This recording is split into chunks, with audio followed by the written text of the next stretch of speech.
alien beauty shot while running from her human groom, and he took her in without asking who she was. The stars were quiet that night, too quiet for a man who had spent half his life listening for the sound of war.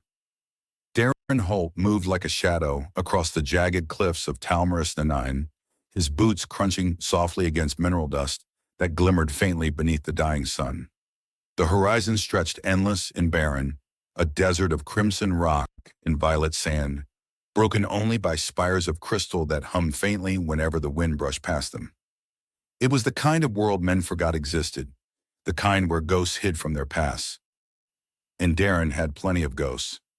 He'd left Earth 7 years ago, carrying nothing but a half-ruined rifle, scars he refused to talk about, and the bitter silence of a soldier who had seen too many names carved into memorial walls.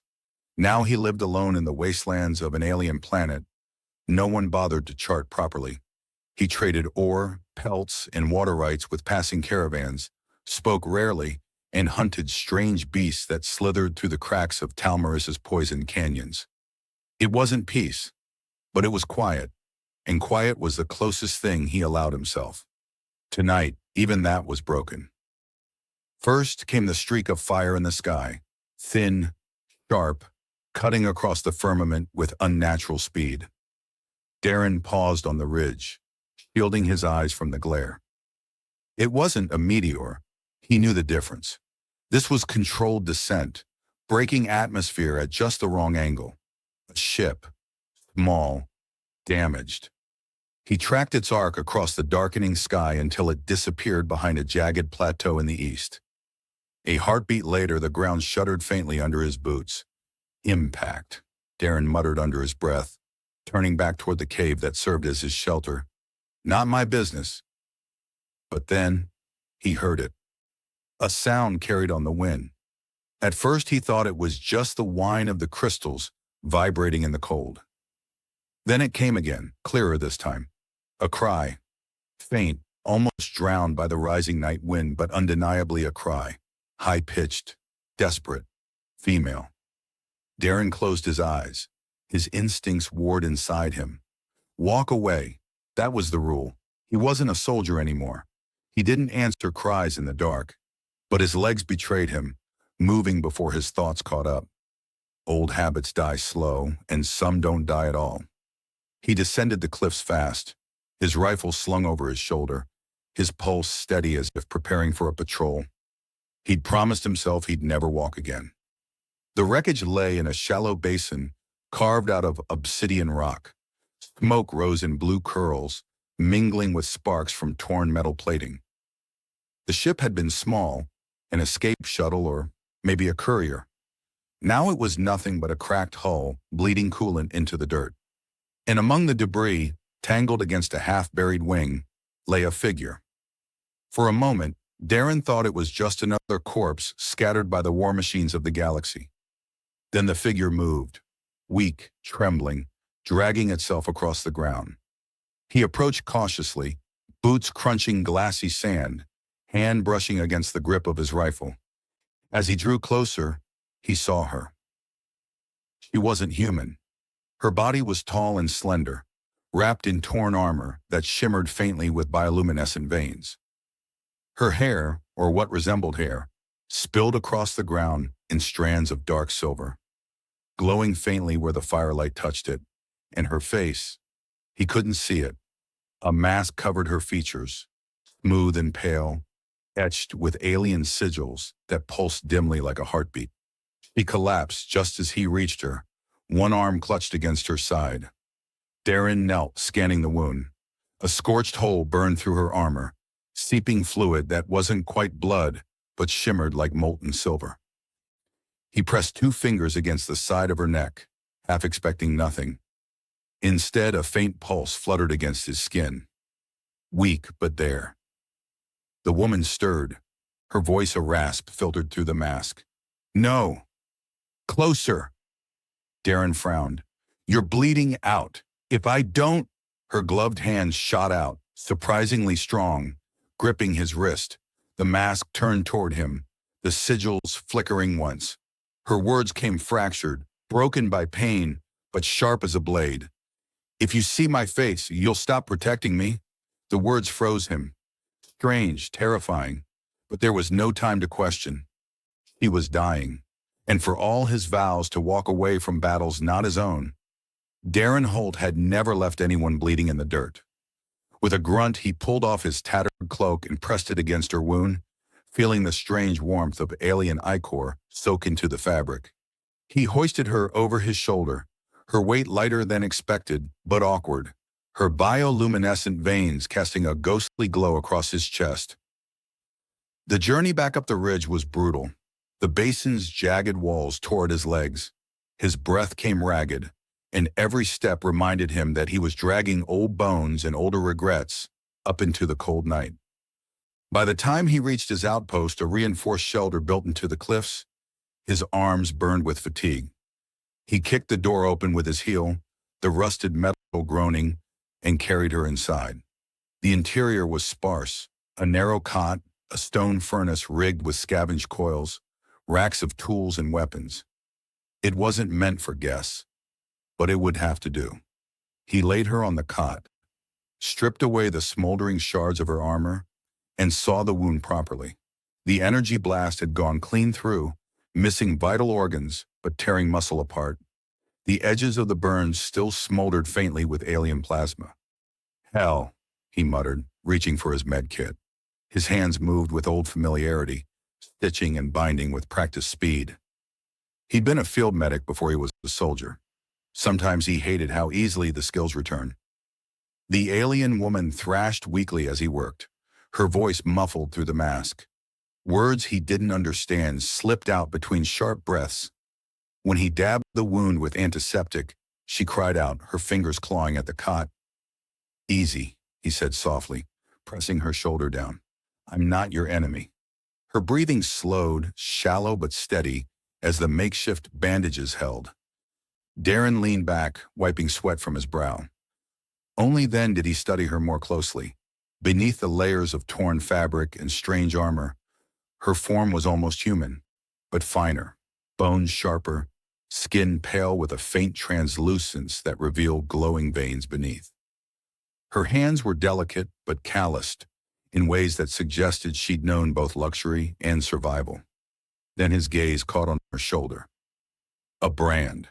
The sigil had been burned deep into her flesh, raised and raw, still searing with infection.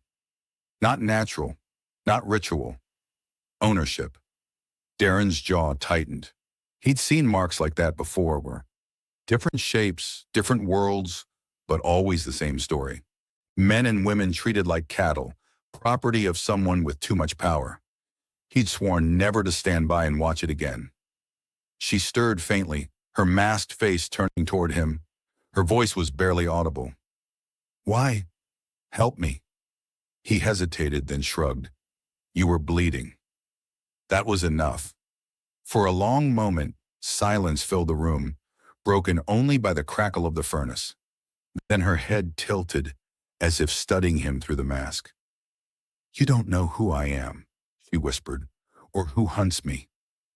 "No," Darren said evenly, leaning back in his chair, rifle across his knees. "And I don't need to." Her breathing slowed, exhaustion finally dragging her under. Darren stayed where he was, eyes fixed on the door, listening to the faint hum of alien crystals outside. He told himself he'd done enough, that when she woke, he'd send her on her way, whoever she was. But deep down, in the silence he hated, he already knew. This wasn't just another wanderer's night on Talmers 9. Something had shifted, and the ghosts weren't done with him yet. The storm came first. On Talmers 9, storms weren't made of water and lightning like Earth. They were glass storms, razor-fine shards of crystallized dust lifted high into the sky, cutting through the air with a song like broken bells. When night fell, the shards caught starlight, turning the wasteland into a shimmering nightmare. Darren sat near the furnace, rifle across his knees, listening to the faint scrape of the storm outside. The alien woman lay on his cot, her breathing steady but shallow. Her mask glowed faintly with shifting symbols, pulsing like a heartbeat. He should have left her at the wreck, should have walked away. That's what he told himself. Instead, he found himself staring at the brand on her shoulder, raw and infected. The sight made his stomach tighten. He'd seen too many men marked like that, stripped of identity. The war had left scars on him, but hers ran deeper. Her voice broke the silence, soft but sharp, like glass against stone. You watched me while I slept. Darren's grip on the rifle tightened instinctively. He glanced at her. The mask had turned toward him. He hadn't heard her stir, hadn't seen her move. You were dying, he said flatly. I needed to know if the wound held. A faint pause, then with surprising calm. And if it hadn't? He met the gaze of that featureless mask. Then I'd have buried you. The alien woman sat up slowly, every movement stiff with pain. She wore one of his spare shirts now, far too big for her, draping over her slender frame. Her hands trembled slightly, but she held herself with a strange poise, as if she were used to disguising weakness. She touched the bandage at her side, then her shoulder where the brand burned beneath the cloth. Her voice was quieter now. Do you know what this means? Darren's jaw tightened. I know enough. No, she said, shaking her head faintly. You don't. That mark doesn't just claim me. It hunts me. Every man who sees it either flees or becomes the hunter. The room felt smaller suddenly.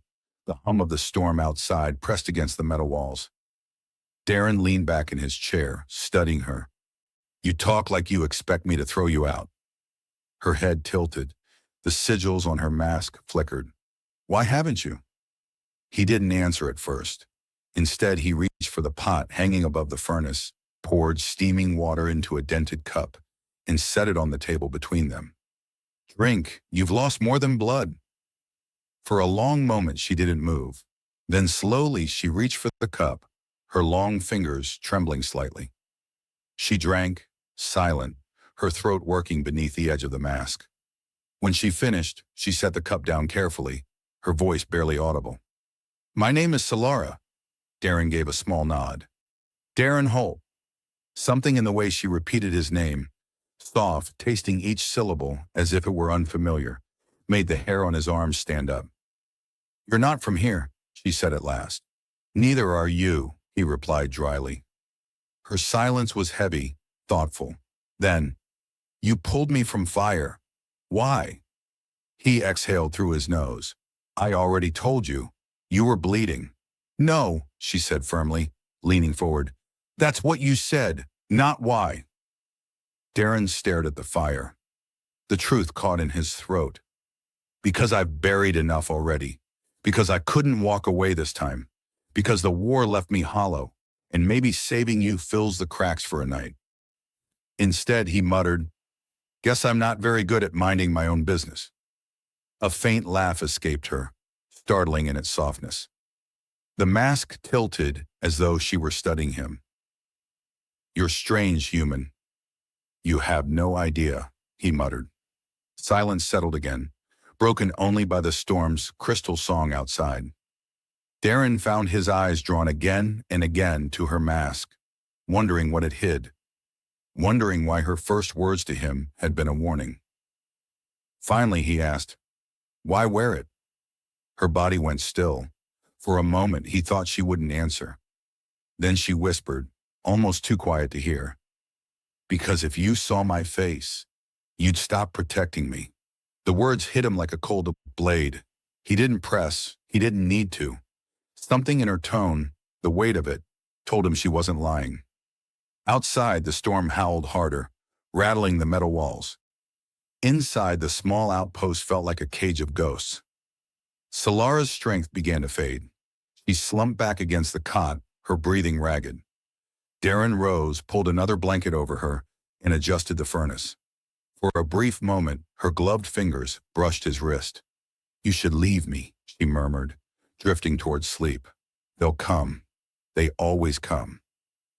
Darren looked down at her, the brand burning like fire against pale skin, the mask hiding whatever secrets twisted behind it. His voice was steady, quiet, and final. Then let them come.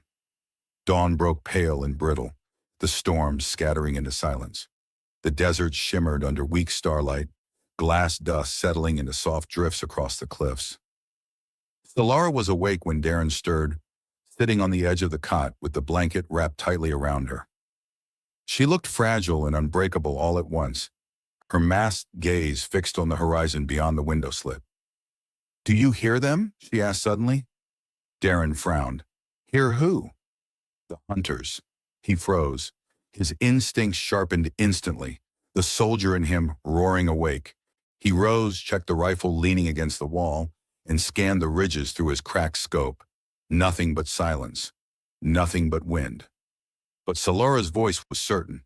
"They'll track the wreck. They'll follow the trail of blood. They won't stop until I'm back in chains." Darren lowered the scope, jaw tight. "Then we don't let them." She turned her masked face toward him. "You don't understand. They're not after me. They're after what I carry." Her hand touched the branded shoulder. "This isn't just a mark. It's a beacon." Darren's chest tightened. A tracker. He should have guessed. That meant anyone with the right tech could follow her across the wasteland. "How long?" he asked sharply. Her silence was answer enough. They could already be on their way. Darren paced the small cabin, mind racing. Options were few. Stay, and the hunters would pin them. Run, and the storm-worn desert offered little cover. But one thing was certain. He wasn't handing her over. Solara watched him, her voice softer now. "Why do you risk this? You don't even know me." Darren stopped, meeting the unreadable surface of her mask. "Don't need to." Something in his tone silenced her. For the first time, she looked away. That night, they didn't sleep. Instead, they prepared. Darren packed rations, checked weapons, rigged his battered hoverbike with extra fuel cells. Solara, still weak but determined, insisted on helping, her long fingers surprisingly deft with tools and gear. When she stumbled, Darren caught her by the arm, steadying her. Their eyes met briefly, hers hidden, his unguarded, and for a heartbeat the silence between them felt less like distance and more like something else. By the time the second night fell, the desert had turned black and cold, stars sharp against the sky. They stood at the ridge above his outpost, looking down at the shattered shuttle in the distance. "Where now?" Solara asked quietly. Darren adjusted the rifle on his shoulder. "East. There's a canyon that cuts through the ridge. Harder to track us there." "And when they find us?" He glanced at her. "Then we make sure they regret it." For a moment, the faint symbols across her mask flickered, pulsing faster, as though responding to his words. Then she nodded. They started down the ridge together, shadows moving beneath the alien sky. And somewhere beyond the horizon, the hunters were already closing in. The desert never truly slept. Even in the stillness of Talmaris IX's violet nights, the land whispered, a low hum through the crystalline ridges, a shiver in the fractured sands. To Darren Holt, it was background noise, the kind of silence a man carried until it became part of his blood. But tonight, the silence was broken. They were being followed. Darren crouched at the mouth of the canyon, one knee pressed into the grit, rifle scope glinting faintly in the starlight. Through the magnification, he caught it, the faint glow of repulsor bikes on the horizon, moving slow, sweeping in formation. Whoever they were careful, methodical, predators. He lowered the scope, jaw tightening. They've got our trail. Behind him, Solara sat against a stone pillar, her breathing ragged but steady. The mask hid her expression, but her body was tense, her shoulders drawn. How many? 5, maybe 6. Darren adjusted the rifle. Scouts, the main pack won't be far. She exhaled slowly. Barathian mercs, then. They hunt like packs of Venahounds. They won't stop. Darren gave a dry snort. Good. Neither do I. He moved back to the hoverbike where their supplies were strapped. Solara pushed herself to her feet, her hand brushing the rock wall for balance. You should leave me, she said again, voice sharp beneath the mask.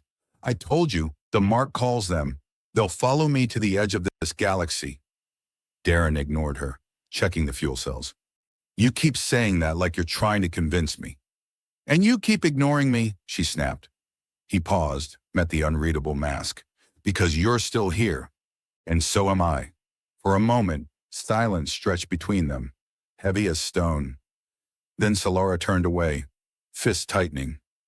The glowing sigils on her mask flickered like stormlight. They moved before dawn, hoverbikes skimming over broken stone, the canyon walls rising like jagged fangs on either side. The wind carried the smell of ozone and crystal dust. Darren kept his eyes on the terrain, guiding them through narrow passes only he knew. But the hunters were closer than he thought. The first bolt cracked across the canyon wall, scorching a scar into the rock a meter from Solara's head. She gasped, clutching Darren's waist as the bike swerved hard. Another shot sizzled past, hissing like angry plasma. "They found us!" she shouted over the wind. Darren didn't answer. He pushed the throttle, the hoverbike shrieking as it skimmed dangerously close to the canyon floor. Behind them, the glow of repulsors grew brighter, 5 Merc bikes darting like wolves through the shadows. The canyon turned narrow, and suddenly it was chaos. Plasma bolts ricocheted from crystal walls, showering sparks. Darren leaned into the turns, the bike tilting at impossible angles. Solara clung to him, her arms tight around his chest, her breath sharp against his neck. "Hold on," he barked, yanking the bike into a side pass just as a mercenary fired point blank. The blast missed, but the shock wave slammed them into the wall, sending sparks across the engine. Solara's voice was urgent. "You can't outrun them." Darren's eyes were cold, steady. "Not trying to." He cut the throttle suddenly, letting the bike skid sideways into a shadowed alcove. Solara gasped as he shoved her off the seat, pulling her against the rock. The mercenaries roared past, their engines screaming down the canyon. For a heartbeat, the world was silent, but for their breathing. Solara's mask turned toward him, close enough he could see his reflection in its surface. "You planned that." He smirked faintly. "Sometimes the wolf bites back." But it wasn't over. One of the mercenaries slowed, engine whining as he turned back, suspicion pulling him off the pack. He cut across the canyon floor, scanning the shadows. His visor glowed faintly, sweeping like a predator's gaze. And Solara's breath caught. Darren's hand tightened on his rifle. The Merc dismounted, boots crunching against crystal gravel. He moved closer, weapon raised, scanning the alcove where they hid. Another step, closer. Solara's hand found Darren's wrist. "Don't," she whispered. "If you fire, the others will hear."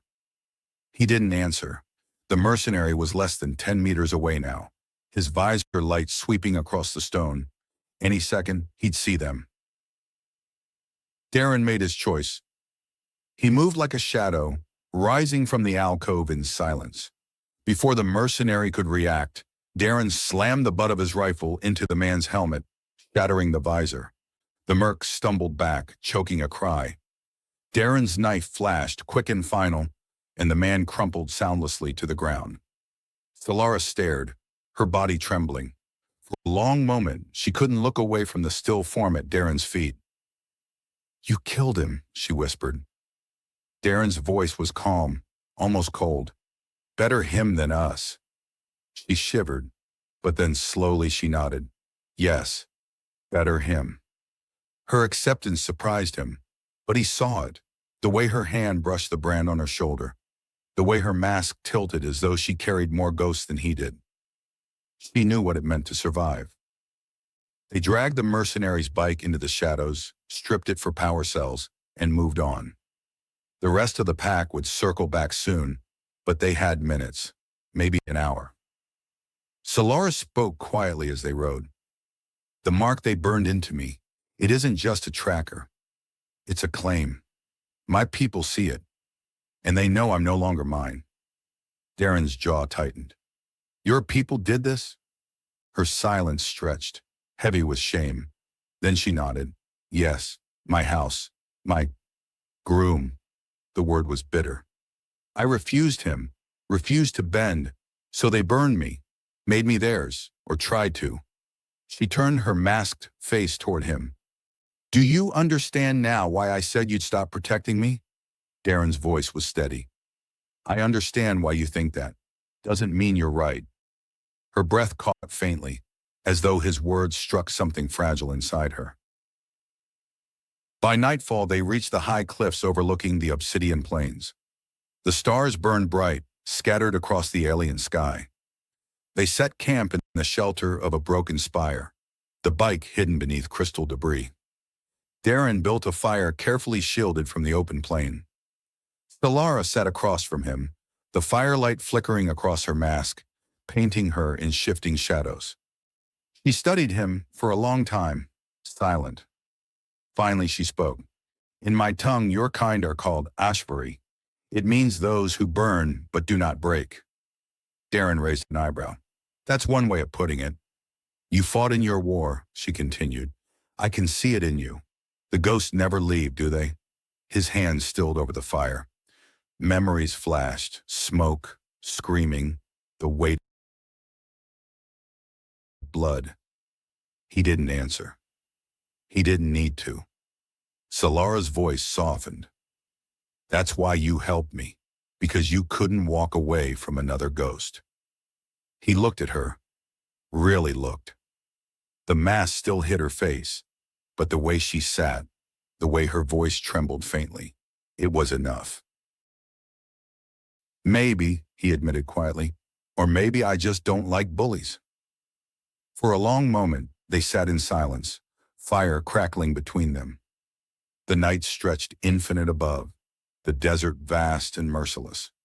And for the first time, Darren realized he wasn't entirely alone in it. But far across the plains, the mercenary pack had regrouped. Their leader, helmet scarred, eyes burning, stared at the canyon trail. The beacon burns bright, he growled. The traitor and her human are near. He raised his blade to the stars, voice sharp as iron. Tomorrow, the hunt ends. The mountains of Talmaris the Nine rose like broken teeth against the horizon. Their peaks glowed faintly under the twin moons, jagged and sharp, as if the planet itself had been scarred by some ancient war. Darren guided the hoverbike along a narrow ridge, Solara clinging silently behind him, her masked face turned toward the stars. They had been riding for hours. The hunters still trailed them, distant, relentless. But Darren had learned to read pursuit. The mercenaries would regroup before striking again. That gave them one night to breathe, one night to decide what came next. Solara was the one who broke the silence. There is a place, she said quietly, her voice nearly lost to the wind. Not far from here. A tribe that lives outside the Empire's reach. Nomads, healers. They might help me. Darren glanced over his shoulder. Help how? Her hand brushed her branded shoulder. Even through the fabric, he saw the faint glow of infection, the burn that marked her as property. They know old ways, ways of changing the mark.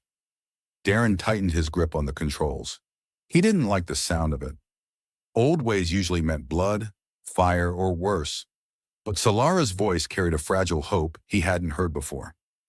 Then we'll find them, he said simply. They reached the tribe at dawn.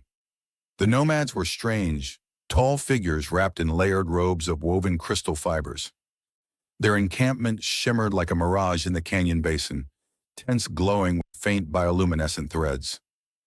Children with luminous skin darted between crystal pillars, while elders marked the sands with runes that pulsed faintly when touched. When Solara stepped into their sight, the entire camp fell silent. One of the elders, a tall woman whose eyes burned with inner light, approached. Her voice carried both suspicion and recognition. The traitor comes to us. Solara lowered her head, but did not kneel. Not traitor, not anymore. I come to change the mark. The elder's gaze slid to Darren, standing silent at her side with his rifle slung. And the human? Why does he walk with you? Solara's voice was quiet, firm. Because he did not leave me, even when I told him to. The elder studied Darren for a long time, eyes unreadable. Then she turned, gesturing. Bring her. We will see if the mark can be reclaimed. The ritual chamber was carved into the heart of a crystal cavern. Stalactites glowed with shifting colors, bathing the chamber in a dreamlike light. Solara stood at the center, her cloak and armor stripped away, her pale skin luminous in the glow. The brand on her shoulder burned raw and ugly against her otherwise ethereal form. Darren stood just beyond the circle of light, fists clenched. He hated seeing her exposed like this, surrounded by strangers chanting words he couldn't understand. But Solara's posture was strong, unflinching. The elder stepped forward, a blade of obsidian in her hands. She pressed it gently against the brand, not cutting. Yet. Her voice echoed through the cavern. This mark was burned to claim you, to make you less. But fire can be answered with fire. If you choose, we will burn it again, not to own, but to free. Solara's masked face turned toward Darren. For a moment, the cavern seemed to fall silent. Her voice was steady, but threaded with vulnerability.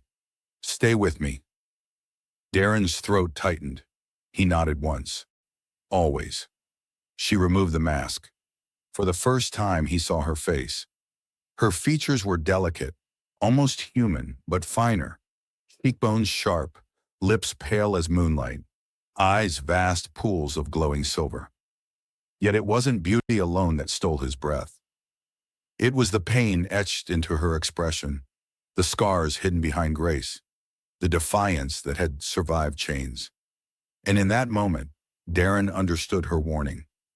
She believed no one could see her face and still protect her. But he did. He couldn't look away.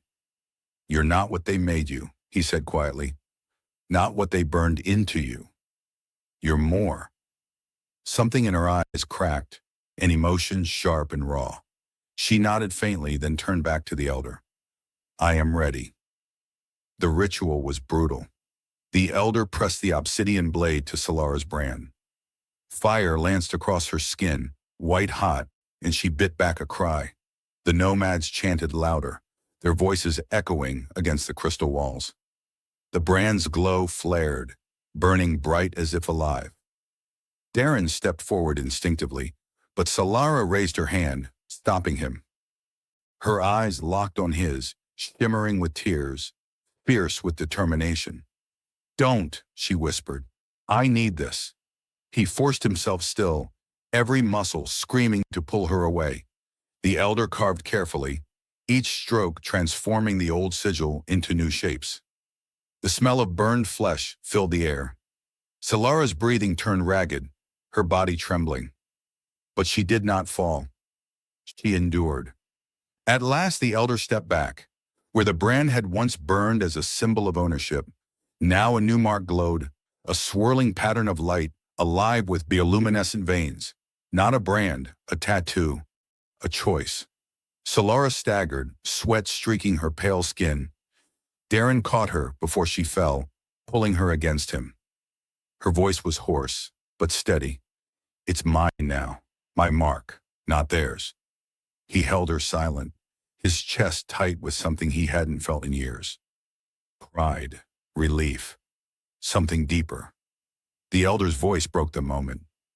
The hunters will still come, the mark no longer calls them, but their blood oath will not end until one side lies in the sand. Darren's grip tightened on Solara's shoulder. Then we end it. That night under the crystal-lit sky, Darren and Solara sat together at the edge of the camp. The air was cool, filled with the distant hum of alien song. Solara leaned against him, her head resting near his shoulder, her mask forgotten at her side. For a long time they said nothing. Silence was enough. Then Solara spoke, voice soft, almost fragile. When I was young, I believed in the Empire, in my house, in duty. I thought I would inherit a future. Instead, I was given chains. Her fingers brushed the new tattoo on her shoulder. You gave me this, a chance to be more than what they made me. Darren shook his head. You did that. I just stood by you. Her eyes lifted to his, silver depths shimmering in the moonlight. No one has ever stood by me. The distance between them vanished slowly like the closing of a long wound. Their faces drew close, breaths mingling. Solara's hand trembled as it touched his chest, feeling the steady beat beneath. "Why you, Darren Holt?" she whispered. "Why would a human fight for me?" His answer was simple, steady, and unflinching. "Because you're worth fighting for." The words silenced her. For a moment, the galaxy itself seemed to hold its breath. Then her lips brushed his, not desperate, not fiery, but fragile, trembling, as if testing the weight of hope. Darren's hand cupped her face gently, grounding her. He kissed her back, not as a savior or soldier, but as a man who had finally found something beyond ghosts. When they parted, Solara's eyes were wet with unfallen tears, but her voice was strong. "Then we fight, together." Far beyond the camp, on the edge of the desert, the mercenaries had gathered again. Their leader, scarred and cold, raised his blade under the starlight. "The traitor defies us still," he growled, "and now she walks with a human." His soldiers roared, engines igniting, weapons primed. "Tomorrow," he snarled, "we erase them both." The desert wind carried his words toward the Crystal Mountains, where Darren and Solara prepared for the storm that was coming. The desert was too quiet. Darren Holt had learned long ago that silence wasn't peace. It was a warning. And tonight, as the moons hung pale above the crystal ridges, silence pressed like a blade against his throat. He and Solara stood at the canyon's edge. Below them, shadows moved, mercenary bikes lining up in perfect formation, weapons gleaming with blue plasma. At their center sat a tall figure armored in black metal, his helmet crowned with jagged spines. Solara stiffened. Her voice was low, shaking with fury. "It's him!" "Your groom," Darren muttered, eyes narrowing. "Not mine." Her hand gripped his arm. "Never mine." The warlord raised a gauntleted fist, his voice booming across the canyon. "Solara Vare of House Keth, you were promised to me. You dared defy the oath. You dared defy me. Now you hide behind a human? Shame upon your bloodline." Solara's tattoo glowed faintly in defiance. She stepped forward, her voice steady despite the tremor in her hands. "You branded me. You broke me, but I am not yours. Not anymore." The warlord's laughter echoed like iron-breaking stone. He raised his blade, its edge pulsing with searing energy. "Then you are nothing." He pointed toward them, and the mercenaries roared forward. The battle began in fire. Darren's rifle cracked 3 times in quick succession. 3 mercenaries toppled from their bikes before they even closed the gap. Solara flung out her hand. An energy surge erupted, shattering the crystal beneath the lead bike and sending 2 riders spinning into the canyon wall. But the rest kept coming. Darren rolled behind a stone outcropping, reloading with practiced speed. Solara moved beside him, her breathing sharp, her tattoo burning with light. "Too many," she said quickly. "Good," Darren replied grimly. "Means we don't have to chase them."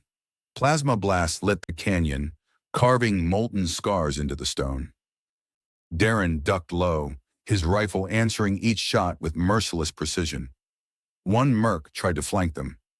Darren caught him in the visor, dropping him instantly. Another charged with a blade. Solara stepped forward, her palm glowing. She unleashed a wave of force that sent the man crashing into his own comrades. But the warlord did not move. He watched, silent, as if savoring the hunt. The mercenaries pressed harder, forcing Darren and Solara back toward the cliffside. Solara staggered, a blast grazing her leg. She cried out, nearly falling, but Darren caught her, pulling her behind cover. His voice was sharp but steady. "Stay with me." Her silver eyes met his, fierce despite the pain. "Always." Something shifted then. The tattoo on her shoulder blazed brighter, pulsing in rhythm with her heartbeat. She closed her eyes, whispering words in her tongue. The air trembled. Energy erupted around her in a storm of light, shattering incoming blasts before they reached her. For a moment she seemed more than flesh, an echo of something vast, powerful, and unbroken. Darren stared, awe and fear twisting together. But Solara's voice cut through. Quote, "You fight with steel, I fight with fire. Together we don't fall." He grinned grimly. "Then let's burn them down." They rose as one. Darren's rifle barked again and again, each shot surgical, each kill clean. Solara moved like living light, energy flaring from her hands, blades of psionic force cutting through bikes and armor. And the canyon filled with screams, fire, and the smell of scorched crystal. One by one, the mercenaries fell. But still, the warlord stood. At last, he stepped forward, his blade humming with deadly power. His voice rolled like thunder. "You think you are free, Solara? You think this human makes you more than a slave?" Solara lifted her chin, eyes burning. "No, he makes me myself." The warlord roared, charging. His blade came down in a crack of lightning. Darren met him head-on. Their clash was brutal. The warlord's strength was monstrous, each strike shaking the ground. Darren blocked, parried, countered with knife and rifle stock, every move fueled by sheer grit. He had no psionics, no alien power, just human instinct, human stubbornness. And it was enough to hold. Solara joined the fight, her energy weaving with Darren's steel. Together they moved like a storm, his precision anchoring her fury, her power amplifying his resolve. At last, Solara found her opening. She unleashed a surge of pure force, knocking the warlord off balance. Darren stepped in, knife flashing, and drove the blade deep into the gap in the warlord's armor. The giant staggered, roaring in rage, but Solara was already there, her hand glowing, pressing against the brand on her shoulder. "This is my mark," she hissed, "not yours." Light exploded. The warlord screamed as her energy tore through him, unraveling the claim he had forged, burning it into ash. His armor cracked, his body shuddered, and then silence. He fell. The canyon was quiet again. Darren stood, chest heaving, blood on his hands. Solara swayed, exhausted, her glow dimming. He caught her before she could fall, pulling her against him. "It's over," he whispered. She shook her head faintly. "No, they'll send more. The Empire won't forget." Darren tightened his grip. "Let them come." Her eyes lifted to his, shimmering with tears and fire. "You'd fight the whole galaxy for me?" He smiled faintly, weary but unbroken. "Not for you. With you." For the first time, Solara's lips curved into something like a true smile. She leaned into him, their foreheads touching, their breaths mingling. In the ashes of battle, beneath the silent stars, they found something the Empire could never brand or break: hope. By dawn, the nomads had left their camp behind. The mercenaries' bodies lay scattered in the canyon, silent witnesses to a war that had only just begun. Darren and Solara stood on the ridge, packs slung, the desert stretching endless before them. "We don't have a home," Solara said softly. "We'll make one," Darren replied. "Together?"